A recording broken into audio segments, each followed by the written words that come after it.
Hi there, I am Ismail from Lemon. Many websites contain pages that list a large number of items. For example, e commerce stores may list hundreds of products in a category, and large blogs may have dozens or even hundreds of articles inside a category. Because of this, websites often split these across multiple pages. You might see URLs like page 1, page 2, page 3, and so on. This is called pagination. Pagination helps users navigate large sets of content, but it also creates important SEO considerations. In this lesson, we'll look at how pagination affects search engines and how to structure paginated pages properly. Pagination simply means breaking a long list of content into smaller, manageable pages. Instead of showing 200 items on a page, a website might show 20 items per page. This creates multiple pages such as page 1, page 2, page 3, and so on. Pagination improves usability because it prevents pages from being extremely long and slow to load. However, from an SEO perspective, this structure also creates many additional URLs that search engines must crawl and understand. One of the most important rules of paginated pages is helping search engines discover content. For example, if your blog has hundreds of posts, they may be distributed across many archive pages. Search engines often find these posts by crawling through paginated pages of the category. Without pagination, some deeper content might become difficult for search engines to reach. So, in many cases, paginated pages help maintain good crawl paths across a website. Although pagination is useful, it can create SEO challenges if not handled correctly. For example, paginated pages often contain similar content structures, which can lead to duplicate titles or repetitive metadata. Another problem is crawl efficiency. If a website creates too many paginated pages, search engines may spend time crawling low value pages instead of more important content.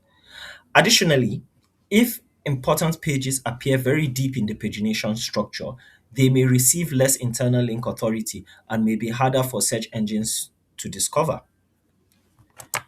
To make pagination more SEO friendly, several best practices should be followed. First, pagination links should be clear and easy for both users and search engines to follow. For example, using numbered page links allows crawlers to move easily between pages. Second, titles and metadata should be structured so that each page is clearly distinguishable. Another important practice is to make sure that important pages are not buried too deep in the pagination structure. Key content should still receive internal links from important areas of the site. In most cases, the first page of a paginated list is the strongest from an SEO perspective. This is because page 1 usually receives the most internal links and often serves as the main landing page for search traffic. Search engines typically prioritize this page when ranking category or archive queries. Because of this, page 1 should contain the most important elements, including strong titles, clear content descriptions, and links to key items. While SEO considerations are important, pagination should always prioritize user experience. Users need to be able to navigate through content easily and find what they are looking for without frustration. Pages that try to list too many items at once can become slow, cluttered, and difficult to use. Pagination helps keep pages manageable and readable. To summarize, pagination plays an important role on websites that contain large amounts of content. It helps users navigate large lists and helps search engines discover deeper pages across a website. However, poorly implemented pagination can increase and create crawl inefficiency and duplicate content issues. By structuring paginated pages carefully and maintaining clear navigation, websites can ensure that both users and search engines can access their content efficiently. Now, if you found this content to be useful, please make sure to like, comment, share, and subscribe. Thank you so much for watching, and I'll see you on the next one. Goodbye.